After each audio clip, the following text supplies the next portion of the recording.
Pessoal, então, boa noite a todos. Hoje, o tema da nossa live de liderança é sobre a liderança nas empresas familiares, e a gente está aqui com uma pessoa que é um baita de um expert nesse assunto, que é o César, junto com a Letícia, são os fundadores da Família Bem-Sucedida, que é um trabalho bem legal que ele vai falar aqui para a gente, e também ver todo esse contexto aí de como que as empresas familiares, qual é a liderança, né, a importância e o papel da liderança nas empresas familiares, como que elas estão lidando com esse momento de mudança. Mas antes de nós começar a falar do tema, né, César, eu gostaria que você se apresentasse, né? Eu conheço você, eu tinha falado no vídeo anterior, nós fizemos eu tive o prazer de te conhecer no programa de conselheiro que nós fizemos juntos, né? E hoje eu tenho essa grande honra de poder te entrevistar aqui e falar um pouco desse tema que me fascina muito. Por favor, fica à Boa noite, vontade. pessoal. É um prazer nosso aqui do Família Bem-Sucedida estarmos com você, principalmente para tratar de um tema tão relevante no dia a dia das empresas familiares, que se trata das lideranças em empresas familiares. O Família Bem-Sucedida nasceu há 2 anos, né? Essa ideia nasceu há 2 anos, exatamente da trajetória de vida que nós tivemos, tanto eu quanto a Letícia, passando por empresas familiares. E eu tive uma experiência ainda mais salutar, que foi passar da empresa da própria família, né? Eu trabalhei, eu fui gerente regional da Porto Belo Revestimentos Cerâmicos, uma empresa familiar, multinacional. Eu trabalhei na Dow Química, que já é uma empresa de capital aberto. Eu tive várias experiências em várias empresas, e isso, a maioria delas, em empresa familiar. Mas nada tão grave quanto trabalhar na empresa da própria família. Que aí você percebe que existem nuances que são completamente diferentes das empresas de capital aberto, outras empresas que têm a gestão mais disseminada, mais ampliada, exatamente por outro tipo de detenção de capital. Então, eu fui vivendo esse tema. Esse tema foi fazendo parte do dia a dia, do meu dia a dia. Como eu falei, eu voltei para administrar um grupo de franquias da nossa família, e lá a gente começou a perceber que existiam conflitos que muitas vezes em empresas maiores que eu tinha passado, esses conflitos não aconteceriam. E, como todo mundo sabe, empresa familiar envolvendo emoções realmente é mais complicado. E no dia a dia a gente vai tomando outros caminhos, outras portas para tentar fazer com que neste ambiente a gente consiga vencer de forma de trazer uma gestão inovadora para essa empresa, essa família, né?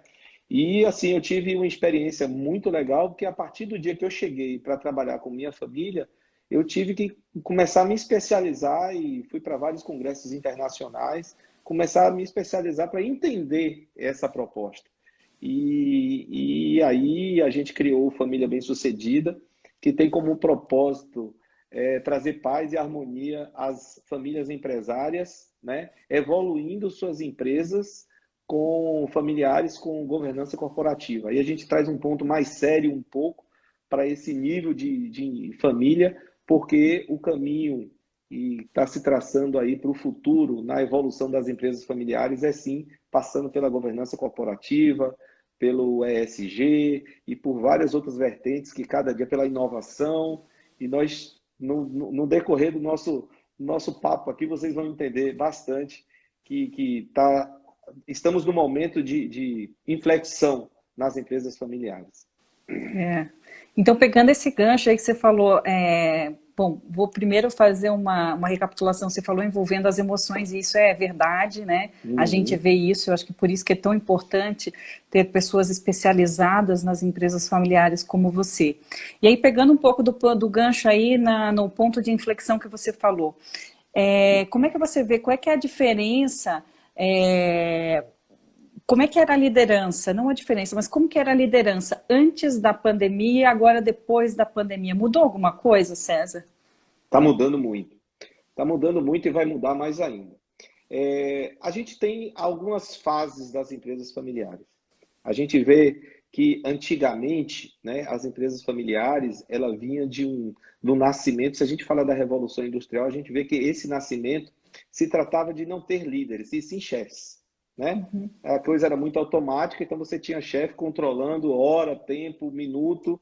Aí a gente já sabe como é que funcionava essa questão do Fordismo, do Taylorismo, tudo isso Uhum. vinha numa consequência. O mundo vai ficando mais humano, né? A verdade é essa, o mundo vai ficando mais humano. E nada mais humano do que as empresas familiares, envolvendo as emoções do dia a dia.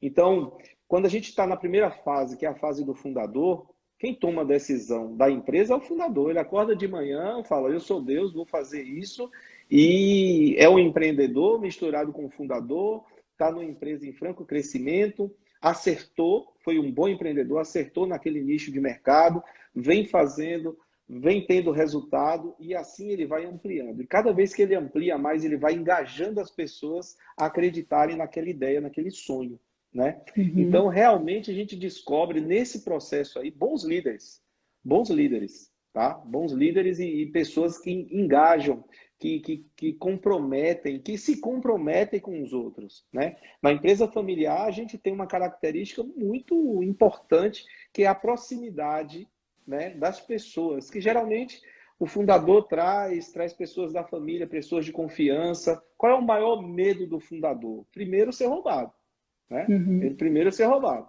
Ele não confia muito nas pessoas de fora, então ele traz as pessoas da família e aquele círculo ali dentro vai tendo a cumplicidade. E essa cumplicidade traz a confiança, essa confiança traz um modus operandi completamente diferente no dia a dia. Então, essa liderança é uma liderança por estímulo, é uma liderança que o fundador ele tem a capacidade de mostrar uma visão a longo prazo e as pessoas acreditarem nele. É inspirador, né? Uma pessoa que fala assim, Uhum. ó, eu vou chegar até lá, é inspirador, né? E as pessoas vão atrás, está vendo que ele está vencendo, está vendo que ele está conseguindo êxito naquelas propostas. E assim, a gente tem dito que no dia a dia as empresas conseguem crescer acertando mais do que erram, né? Uhum. Isso é fundamental. E nem todos os fundadores acertam sempre. Eles vão errando, mas vão verificando. Isso, inclusive, é um estímulo que a gente tem que trazer para a gestão da liderança do dia a dia de hoje, né? É trazer o erro como um aprendizado. Mas depois a empresa vai ficando grande e aí esse erro ele já não começa a ter tão bons olhos, inclusive pelo próprio fundador, porque ele Uhum. começa a entrar na condição de dizer, a maioria deles, é claro que eu vou generalizar aqui, mas a maioria deles diz que, poxa, eu sempre fiz assim, minha maneira de fazer é essa, e aí começa a criar um círculo, uma bolha em torno dele, e a maioria deles tem essa visão. Poucos são desapegados suficientes no dia a dia para trazer um pouco mais de otimização em termos de ampliar uma sucessão, de liderança. Ele está sempre buscando trazer aquilo para o entorno dele, para ele ter o máximo de controle. E quanto mais cresce a Legal. empresa, mais difícil é esse controle, né? Legal. Legal que você trouxe isso. Você trouxe três aspectos importantes aqui. Você falou da questão da confiança, né? A pessoa que Isso. coloca a sua própria empresa, ela tem um certo receio de confiar demais nos empregados e tudo mais.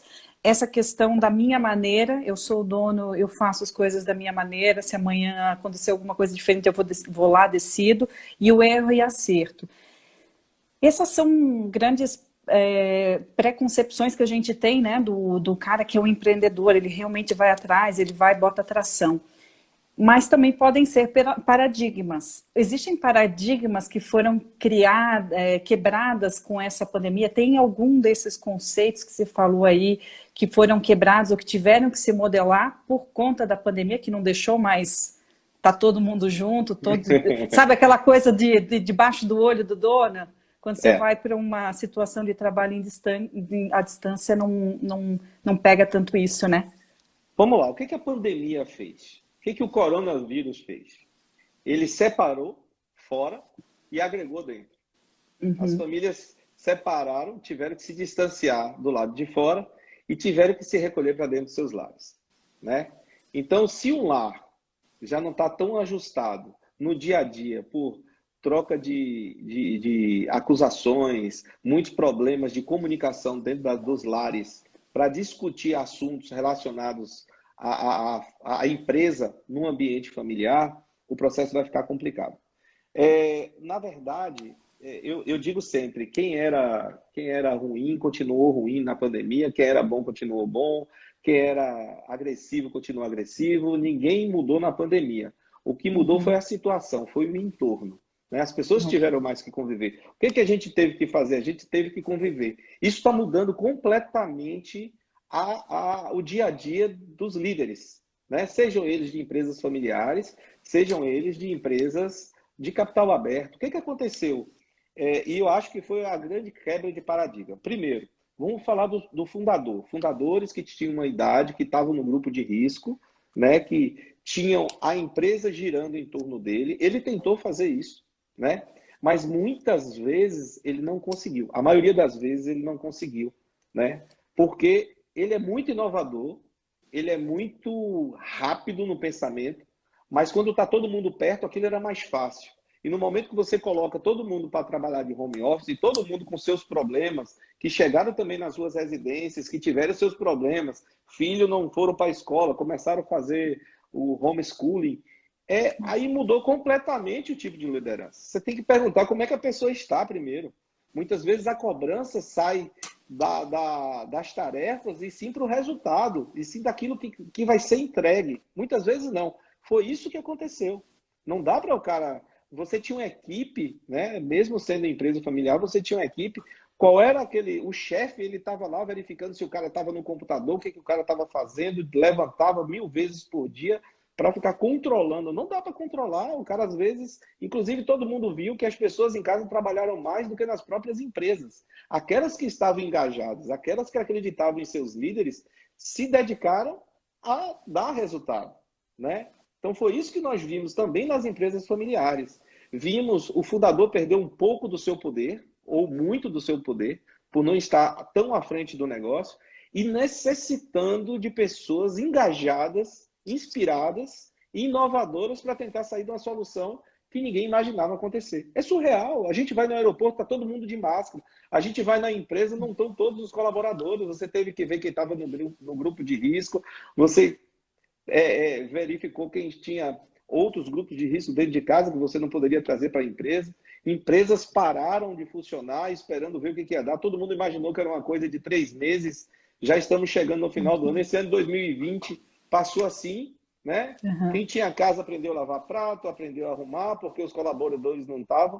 E todo mundo foi se arrumando. E as empresas e as famílias foram se ajustando a esse novo processo. Só que a liderança sofreu um impacto muito aí. O impacto de trazer aquilo muito voltado para o resultado e começar a verificar que a grande quebra de paradigma foi preocupar-se com as pessoas. Descobrir que a gente não monta uma empresa, a gente monta uma equipe, a gente monta um time. E um time monta uma empresa, seja ela familiar ou qualquer outro tipo de empresa. Exatamente, exatamente. E você trouxe aí uma reflexão sobre a saída daquela coisa do poder do direcionamento muito forte para o engajamento das pessoas. E aí eu te pergunto, César, como que a liderança familiar engaja mais? Como que ela faz para que esses funcionários, os colaboradores, eles produzam mais, mesmo nessa situação? Qual é a diferença da gestão, da liderança de uma empresa familiar? É porque o fundador está lá junto com o cara para fazer. O cara está no dia a dia, né? Ele sabe fazer, ele sabe fazer tudo dentro da empresa dele. Ele já foi vendedor, ele já foi o cara que tirou o pedido, ele já foi o cara que começou fazendo a contabilidade, ele sabe das carências, ele sabe da necessidade de cada um, né? Ele sabe, ele tem conhecimento daquilo. E é por ter conhecimento daquilo, e muitas vezes ele perdeu a confiança. Você colocou uma pessoa fora do quadro da família, fora do financeiro da empresa, o cara começou a pegar um dinheiro ali, ele já fica de forma, né, como se diz, perdendo a confiança nas pessoas. E aí as situações que vão sendo impostas a esse fundador mostram a ele que aí o grande problema da gestão familiar é que aquelas coisas vão virando crenças. Ah, toda pessoa que eu vou colocar aqui vai me roubar. toda pessoa não trabalha igual eu trabalho. Ninguém está apto a fazer o que eu sei fazer. E no momento você tem que estimulá-los a criar sucessores, trazer, fomentar o aprendizado, inspirar as pessoas. Geralmente, as empresas familiares têm grandes inspiradores, né? Porque a pessoa saiu do nada e todo mundo se vê naquilo, né? Todo mundo se vê naquilo. Você chega numa empresa que há 10 anos não era nada, hoje o cara está faturando R$ 1 milhão, 2, 3, 10 milhões de reais por ano, onde o cara fez a história que começou vendendo de porta em porta e de repente, eu tenho história na minha família. Minha mãe saiu, começou, passou por granja, passou em um bocado de lugar e montou uma loja de perfumes através, fazendo limpeza de pele esteticista, né? Na época só tinha um esteticista na cidade, vinha gente de todo lugar para fazer limpeza de pele com ela. E ela trouxe os produtos do Boticário e hoje nós temos 14 pontos de venda do Boticário dentro da região, no interior da Bahia. Olha. Né? Exatamente, 3.800 revendedoras, um grupo substancialmente forte dentro daquela regional, emprega mais de 120 pessoas, é considerado como um excelente nível de gestão por parte da própria Boticário, reconhece isso, e mesmo assim nós temos os conflitos familiares por questão de gestão de liderança. Cada um tem seu estilo de liderança, o que a gente precisa é engajar as pessoas. Empresas do varejo, a gente vê que tem um turnover muito alto. Então, quanto mais inspirador, quanto mais, como é que se diz assim, motivador o processo, o momento que aquelas meninas passam ali para vender, mais você consegue transpassar isso para o cliente e engajar essa equipe e trazer essa venda que não é uma venda. Você não pode empurrar um produto, você tem que mostrar quais são as qualidades, os benefícios. Pode ser o produto que for, Boticário, qualquer um deles. No varejo você tem que engajar. A gente sabe fazer muito bem isso, porque a gente sabe de onde a gente saiu. A gente sabe quais foram as dificuldades. E eu ainda digo mais, os sucessores sabem muito menos as dificuldades dos fundadores, porque eles não passaram por aquilo. O que a gente pega hoje são empresas familiares onde os fundadores sofreram, se abdicaram, né, de momentos muito bons da vida, né, passando por situações que poucos sucessores conseguiriam passar hoje em dia. Então, essas pessoas conseguem inspirar, mas depois, né, você tem que trazer isso como uma cultura para a organização e não deixar que isso passe do ponto. O que é passar do ponto? Não, só ele sabe fazer, ninguém mais sabe fazer igual ele. Você tem que ensinar essa forma de liderar. E aí, como eu digo, empresa familiar não tem receita. César, o que você faz? Eu sou alfaiate de famílias, eu faço o terno específico para cada uma dessas famílias. A gente trabalha essas empresas conforme a necessidade de cada uma delas. Traz os agregados, não traz agregados, todas as pessoas estão contribuindo. Que gestão, que liderança a gente vai trazer para essa empresa? Talvez assim, tem casos e mais casos aí. A Algar, todo mundo sabe, uma das grandes empresas de telecomunicações desse país, uma holding muito forte no interior de Minas Gerais. Determinado momento da vida, o fundador falou, a partir de hoje, nenhum dos familiares trabalha nessa empresa, ponto final.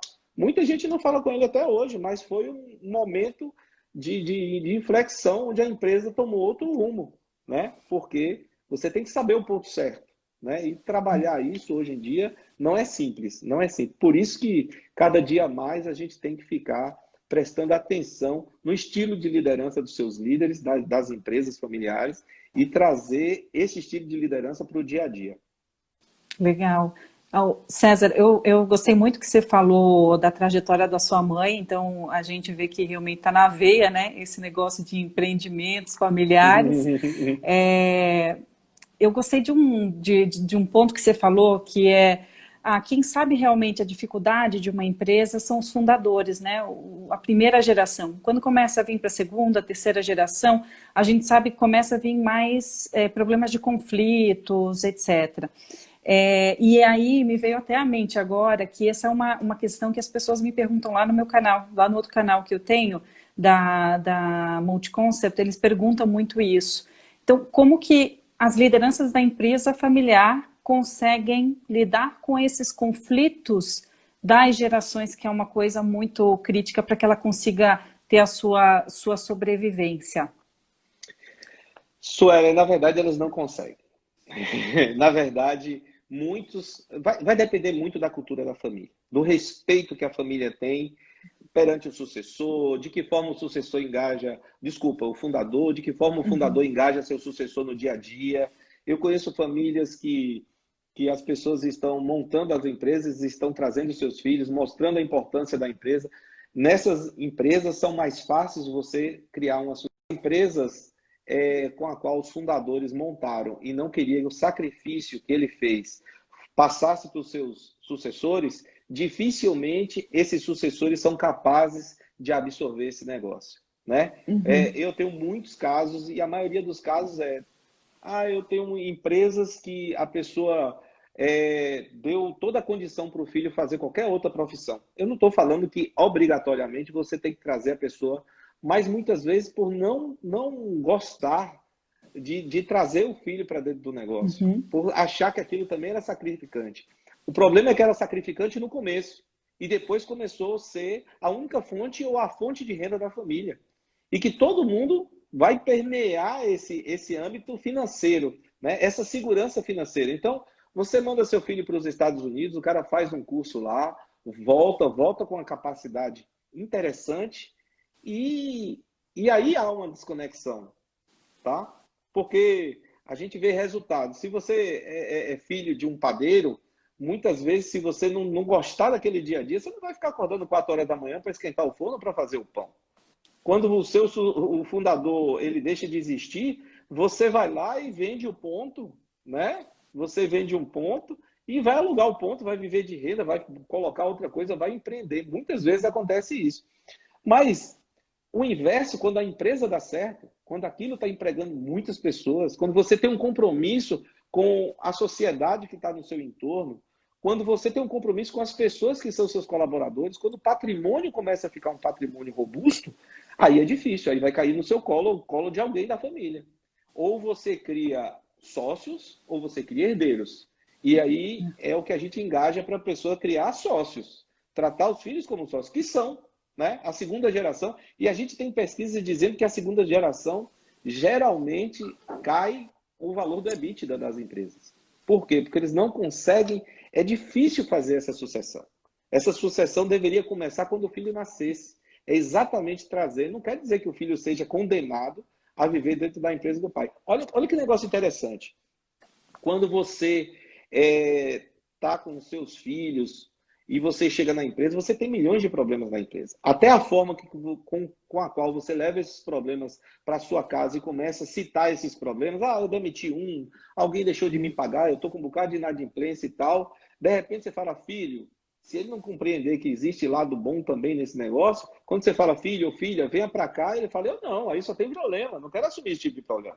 Eu quero viver minha vida, né? Eu quero ter outra disponibilidade, outro prazer. E, na verdade, muitas vezes a empresa é um prazer. Você tem que mostrar o lado legal da empresa também, né?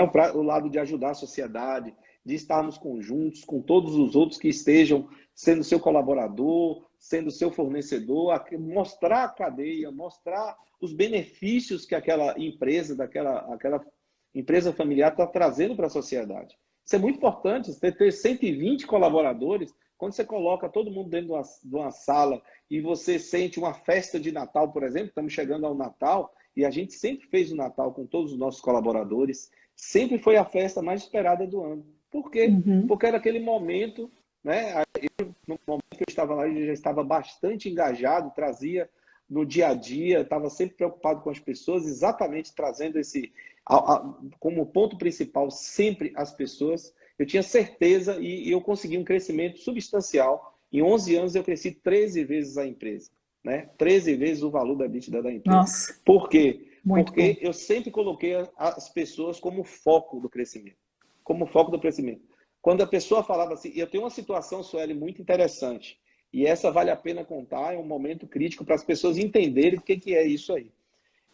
Meu pai faleceu na sexta-feira, véspera do Dia das Mães. Véspera do Dia das Mães. Sexta-feira, 11h30 da noite, véspera do Dia das Mães. Todo mundo sabe que nesse mercado de franquias, o sábado é o dia de ouro.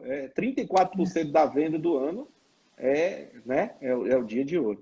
E assim, tradição de empresa no interior da Bahia e tal, fomos dar aquela notícia de madrugada, tudo aquilo, todo mundo transtornado, e aí depois a família fala, não, amanhã a gente não vai abrir porque nosso pai faleceu. E amanhã todas as lojas vão estar fechadas.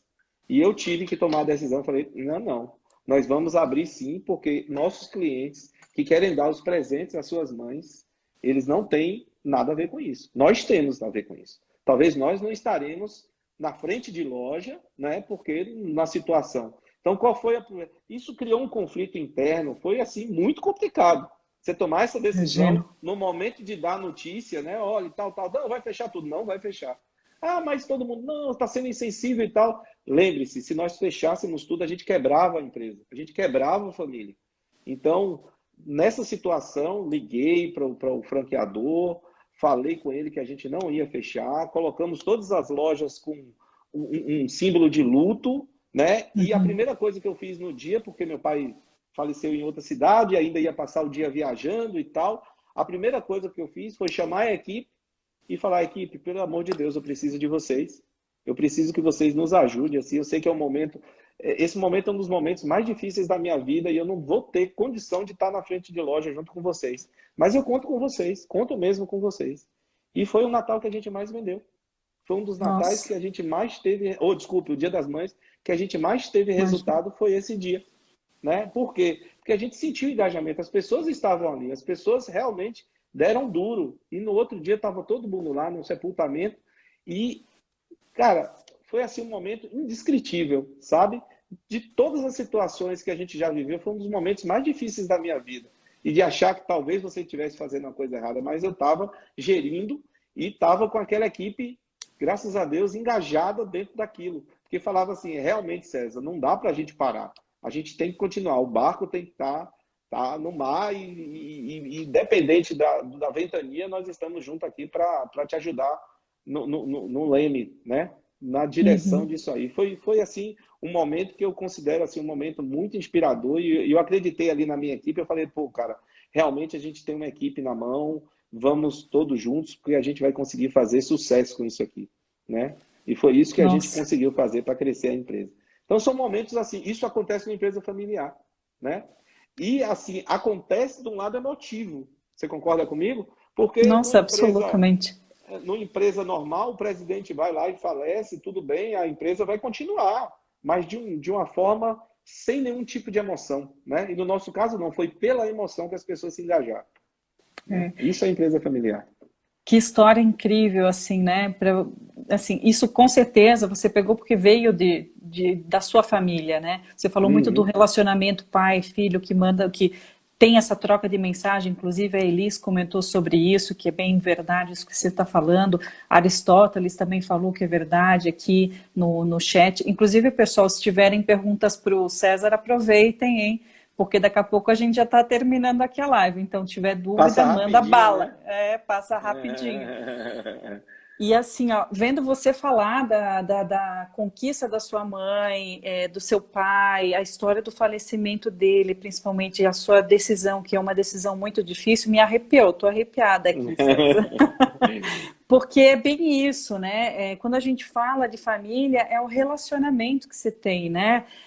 E você não consegue separar absolutamente uma coisa com a outra. E aí você acabou transformando isso nesse... Com certeza, muitos dos funcionários conheciam o teu pai e você consegue transformar isso numa motivação para quê? Ok, meu pai faleceu, mas tem inúmeras mães que merecem ganhar seu presente de Natal, de Dia das Mães e assim por diante. Então, isso me arrepia, assim, sabe?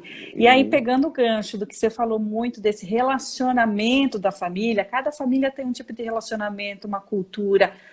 A cultura familiar, César, impacta na liderança e nos resultados da empresa? E totalmente, totalmente. Cultura familiar, o que há de mais intangível e mais forte dentro de uma empresa familiar. Essa cultura familiar, e aí a gente tem que fazer um trabalho, no trabalho do Família Bem-Sucedida, a gente tenta separar um pouco o conselho de família e o conselho da empresa. tá? Como é que faz Porque isso? Explica um pouquinho aqui para o pessoal, nem todo mundo acho que sabe o que é conselho de família, conselho de empresa, só para é o pessoal porque ficar. você sabe, John Davis, nas pesquisas em Harvard, veio 3 círculos, né? É separar propriedade, gestão e família. Na verdade, a gente tem que incentivar que as famílias sejam mais famílias e a gestão, seja mais profissional. Quando a gente fala, inclusive, no nosso propósito, a gente tinha colocado profissionalizar as empresas familiares, mas muitas empresas familiares são bem profissionais. O problema é que, mesmo sendo profissional, ela não evolui. Mesmo sendo, por quê? Porque tem aquela família interferindo no dia a dia da empresa. Aquela família interferindo no dia a dia da empresa. A gente estimula que em casa a gente converse coisas da família, até pelo relacionamento da família. Isso aí tem trazido paz de espírito para muita gente. Não dá para no almoço de domingo você brigar com seus filhos ou seus familiares que trabalham na empresa por um assunto da empresa. Não dá. Não Verdade. dá, e isso aí causa um desgaste muito grande, causam mágoas. A gente vê que dentro das empresas familiares, a maioria dos problemas, dos conflitos entre familiares são mágoas mal resolvidas dentro das famílias. Né? É inveja, é falta de liberdade, né? É a pessoa que ficou condenada a viver na sombra do fundador. Né? Então, aí eu digo, são coisas que a gente diz assim, ó, um fundador quer fazer um sucessor. E a gente encontra bons fundadores que tentam passar isso para os seus sucessores. Mas a gente encontra sucessores que eles querem ser maiores do que o fundador. Cara, cada um tem uma história. Não dá para um carvalho crescer embaixo do outro. Cada um tem que ter a sua sombra, tem que ter o seu espaço, tem que ter a sua luz, tem que ter o seu horizonte. As ferramentas que trouxeram os fundadores até aqui não serão as mesmas que levarão a empresa adiante. As empresas quebram por fazer aquilo por muito tempo. Elas precisam ser inovadoras e está aí uma grande oportunidade dos sucessores. Mas essa passagem de bastão, inclusive, se nós levarmos a alusão à passagem de bastão, se você for olhar no esporte realmente, a passagem de bastão tem um limite onde a pessoa que só começa a correr, que está esperando o bastão, ela só começa a correr quando a pessoa passa do limite. Esse é o limite do aprendizado. Quando ela já tem aprendizado o suficiente, né, para passar, para pegar esse bastão, para passar esse bastão. E aí os dois começam a correr juntos, lado a lado. Quer dizer, poxa, eu aprendi isso. E não pode deixar o bastão cair, também tem o limite de passar. Então, essa é a história. E você só consegue tirar um fundador se você dá outra fonte de poder a ele. E essas fontes de poder que a gente tem mostrado a ele, geralmente é o conselho de administração da empresa, que ele sai do operacional, que é a parte que ele mais gosta de fazer, porque ele tem o dia a dia todo na mão, e passa a pensar no estratégico. E você traz o sucessor para essa parte operacional. E se nenhum dos seus sucessores forem capazes de assumir essa parte operacional, aí que está o grande problema, é trazer uma pessoa que seja capaz de assumir. E trazer seus sucessores como sócios para vislumbrarem estratégias que possam aprimorar a sua empresa familiar. Essas são as coisas. Pensar em expansão, pensar em inovação. Como é que você vai você mesmo matar o seu produto, criar algo novo? Como é que está o seu mercado? As empresas familiares, o que mais peca é que só está olhando o seu mercado. Cria a mesma bolha criada dentro da família, é a bolha criada dentro do mercado. Muitas vezes eles estão ali tanto tempo perdendo no conflito familiar, no conflito do dia a dia, que está esquecendo que o mercado está se aprimorando. Então a gente tenta alertar a gente, não adianta vocês ficarem brigando, resolvendo conflitos da família com relação à empresa familiar, se lá fora o mercado está evoluindo, o mercado está no digital, o mercado está com outro produto inovador, com um substituto que vem aí para matar seu produto. Segunda-feira começou o Pix. Segunda-feira, agora, ontem começou o Pix. Isso aí tem que reverberar dentro das empresas do varejo. Então, se você tem uma empresa de varejo familiar, como é que o Pix vai revolucionar a sua empresa? Né? O que a gente está vendo aí, as fintechs, todas as outras empresas, startups estão vindo aí para solucionar coisas. Onde é que está essa inovação? Onde é que eu vou buscar essa inovação? E o fundador muitas vezes perdeu a noção, desculpe o termo, tesão de buscar inovação, porque ele já inovou a vida toda. Para ele, aquilo já é uma fórmula do dia a dia e, na verdade, não vai suprir, precisa de uma mente oxigenada, sabe? Então, tem que estar muito aberto, é o que a gente diz, tem que estar aberto a novos conceitos, a novas oportunidades, a novos mercados, a novos produtos. E esse é o grande conceito que surpreendeu o meu aprendizado no Conselheiros Trend Innovation. Futuro, tendência e inovação. O que é o futuro, o que nós temos de tendência e o que a gente pode inovar para não deixar o nosso negócio decair, né? Então, é nisso que a gente tenta trazer o engajamento de um Conselheiro Trend Innovation para as empresas familiares, porque elas estão quebrando por fazer a mesma coisa. Elas estão quebrando por não inovarem. E quando inova, dizem que são inovadoras, mas inova muito pouco. Não inova na mesma velocidade, na mesma agilidade que o mercado exige. Porque as startups estão vindo aí, né? Eu falo assim, eu tenho uma empresa que ela trabalha no ramo agro, eu falo, você já viu alguma coisa de drone para que possa agregar na sua empresa? Né? Aí o cara me olha Ele assim, fica... né? Que isso? Né? Drone, tem drone, poxa, isso pode ajudar vocês. Então, assim, a gente fica estimulando para que eles busquem conhecimento em relação a esse tipo de coisa. Isso que você está falando é uma coisa fenomenal e eu acho que a gente abriu mais ainda os nossos olhos para isso, né, César? Quando a gente começou a olhar essas mega tendências mais fortes depois da formação lá na Inova. E aí, pegando um pouco do gancho, assim, né? Eu queria saber a tua percepção, você que trabalha com muitos clientes que são empresas familiares aí. Depois desse susto, porque foi um susto da pandemia, todo mundo ficou com medo de fechar as portas, né?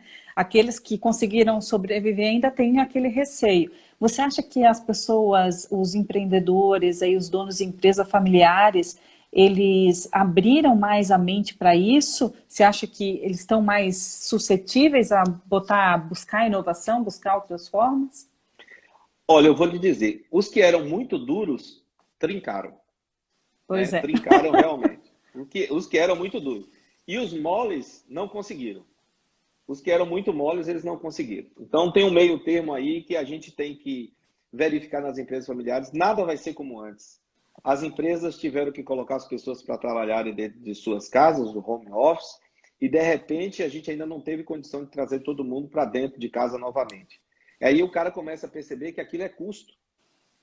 E que se você consegue fazer o dia a dia girar com aquelas pessoas, as empresas agora estão começando a contratar consultoria para exatamente entender quais são as atividades que podem ficar em casa e gerar crescimento e quais são aquelas que têm que vir no dia a dia da empresa, né? Que as pessoas não podem abrir mão de estar presencialmente. E fazer um híbrido com isso tudo. Então, está tudo muito aberto, né? Eu já não acredito mais em novo normal, não existe novo, já não é mais normal, não tem mais nada normal, né? Eu esses dias estava em casa, olhei para o céu à noite e a Letícia, que você conhece, falou, o que você está olhando? Eu falei, olha, se tivesse outra lua ali, eu não estaria mais assustado, porque está tudo surreal, não tem mais nada que possa me assustar mais. A gente ter vivido uma pandemia, e eu falo isso para os líderes familiares, só em nós estarmos aqui vivendo uma pandemia, tendo a oportunidade de inovar, de fazer diferente, já é um grande aprendizado para todas as empresas familiares. Porque todas elas tiveram que se reinventar. Ou se reinventou no last mile da entrega, ou se reinventou na produção, ou se reinventou no produto. Empresas que nunca teve delivery, descobriu que o delivery dava mais do que a loja aberta, né? Com certeza. As vendedoras porta a porta conseguiram vender enquanto as lojas estavam fechadas, né? Inclusive descomplicou, né, o delivery, descomplicou o e-commerce, né? Você tem os e-commerces aí, uma empresa pequena vende seu produto facilmente, né? Os aplicativos vieram para encurtar distâncias. Quantas empresas familiares tiveram que ceder a tecnologia, entrar no digital, no dia a dia, né? Eles não estavam acostumados com isso. O digital ficava em segundo plano. Tem aquela charge que o cara fala, não, a gente não vai pensar em digital esse ano. E tem uma bola lá escrito Covid para quebrar o prédio. Todo mundo viu essa charge durante o período. O Rasquilha adora ela, também gosto demais. Porque, na verdade, foi isso. As pessoas que tiveram que desenvolver outros sistemas de controle, outros sistemas de venda, outros sistemas de entrega, trazer mais a questão para a plataforma, né? Tirar um pouquinho da cadeia, da questão de confluir, né? De ter muito poder em um lugar só. A gente teve que disseminar esse poder, teve que delegar. As pessoas aprenderam a delegar. E aprenderam, inclusive, liderar. É isso que eu falo. As pessoas começaram a compreender as outras pessoas. Tanto que você está vendo quando vem a ESG, o que mais se bateu agora durante a pandemia? Diversidade, né? Igualdade de gênero. Trazer as pessoas para... Você estava tão vivendo o seu mundinho e você tem que trazer pessoas com características diferentes para evoluir esse mundo que você estava vivendo. As empresas familiares foram obrigadas, eu te falei, os duros trincaram. Né? As pessoas não estavam acostumadas com esse tipo de coisa. E você vê que um novo tipo de cliente está nascendo. O cliente que está querendo sustentabilidade, o cliente que está querendo que seu produto chegue na casa. Quantas pessoas compraram e deliveries e outras entregas de produto? Drive-thru. Drive-thru é um negócio antigo. Era um negócio antigo. Voltou como sendo uma possibilidade de você fazer negócio, que todo mundo absorveu. Eu estou com pena dos cantores, estou com pena da classe artística, que imagine, viviam disso aí, todo mundo está fazendo live, eu não sei quantos conseguiram fazer live e ter sucesso, mas teve muita gente que não teve condições de fazer live, vou ter que arrumar outra coisa para fazer. Né? Então é isso aí, as lideranças mudaram bastante. É verdade. Você sai daquela liderança mais tradicional e hoje mais cedo você estava até falando comigo, né? Que a liderança ela tem que ser inovadora, inspiracional, né? E não dá mais para pensar no mesmo, né? Você tem que renovar, né? Você imagina quando teve a Covid começou, o que você encontrava nas equipes? Eu até anotei aqui, ó. Eu falei assim, o que a gente encontrava? Medo, baixa estima, incerteza. Será que eu vou ser demitido? Será que eu vou...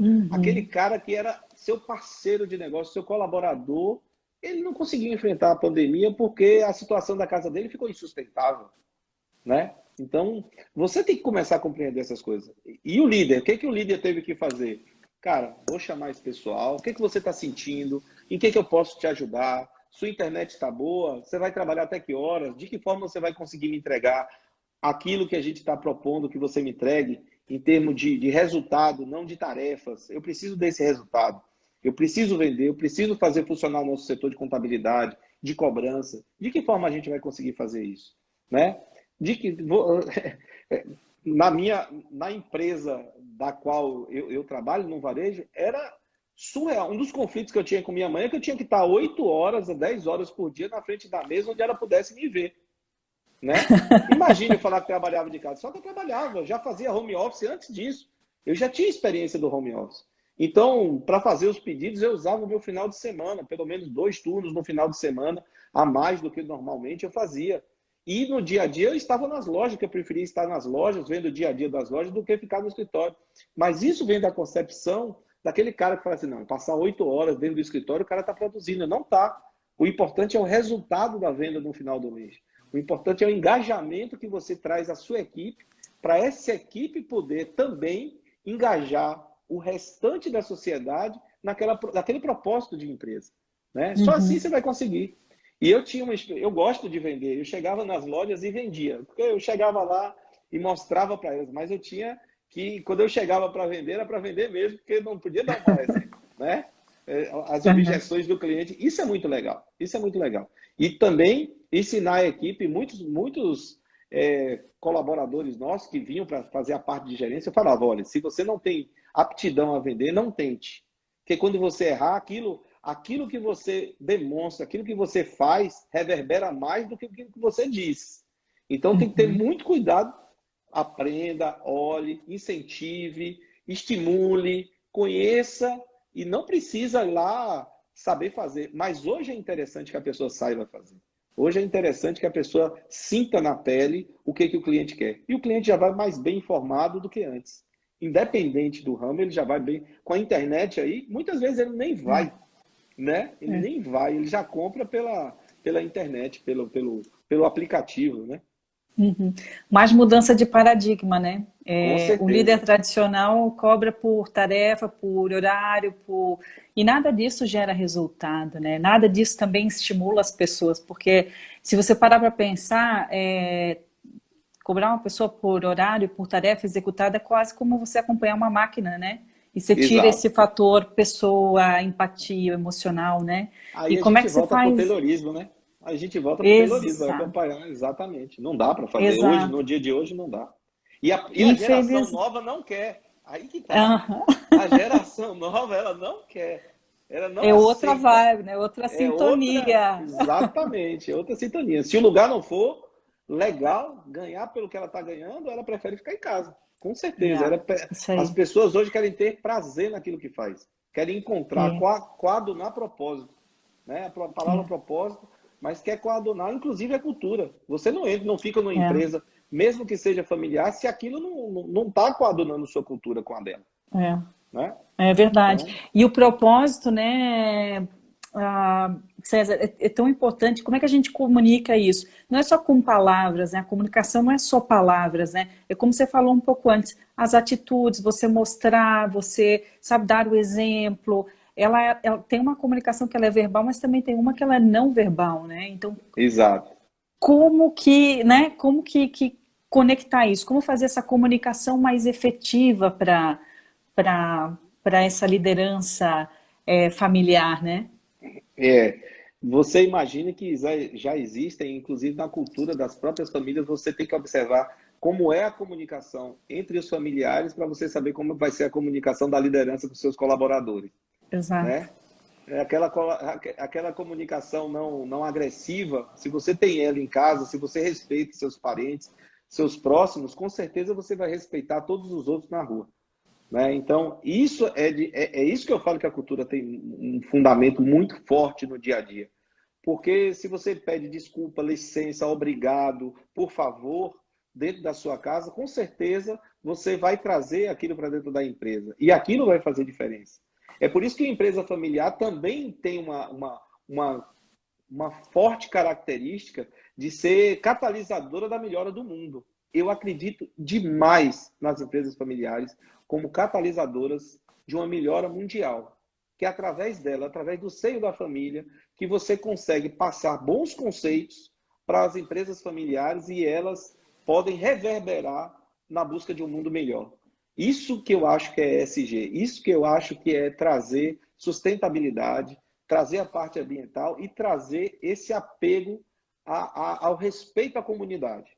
Onde há respeito? Porque a gente pode falar tudo, todo mundo gosta de falar, mas vamos falar em diversidade.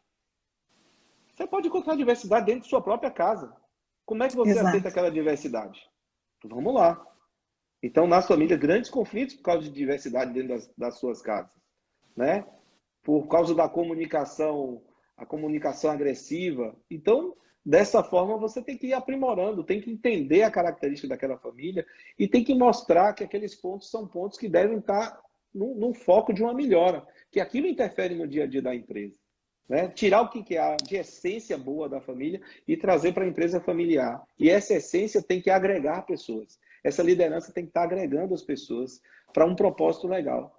Eu acredito que as empresas familiares são extremamente capazes e como elas fazem parte da grande maioria das empresas e ela tem a maior agilidade, agora, infelizmente, uma pandemia dessa tirou muita gente de cena.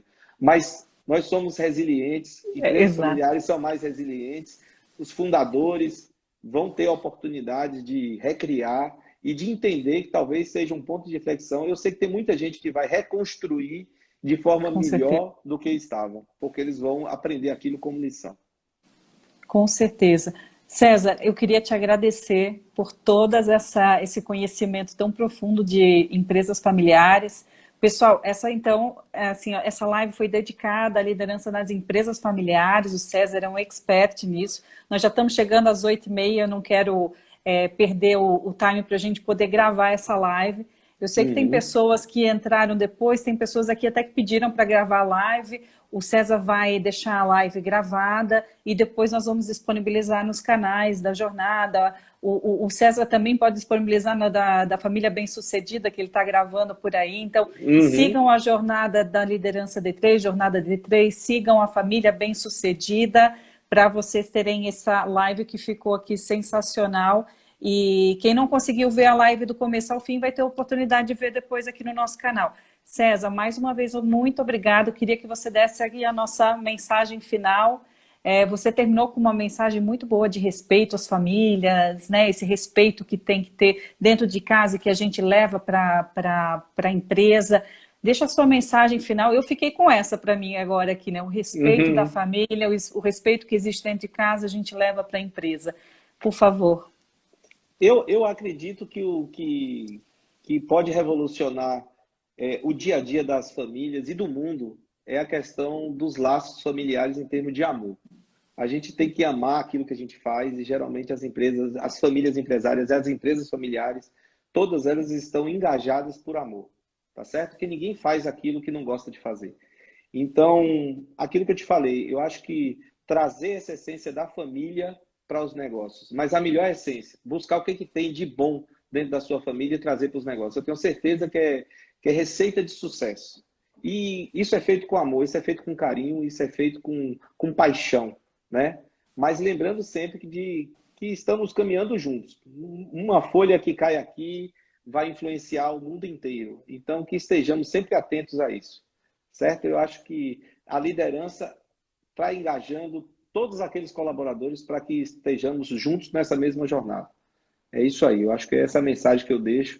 E as empresas familiares vamos evoluir cada vez mais e vamos transformar esse mundo num mundo muito melhor. No mundo que nós gostaríamos que nossos filhos realmente vivessem. Né? Exatamente. Que Muito mensagem obrigado. linda. Muito obrigado, Sueli. Muito obrigado mesmo, viu, pela oportunidade. Muito legal esse seu trabalho e o trabalho de vocês com relação a essa liderança que eu acho fundamental importância. Estamos juntos para o que deve é. Gratidão, viu, César? E, gente, Gratidão, então, Sueli. boa noite a todos vocês. Boa noite, César. Fiquem com Deus. Até a Já é. próxima.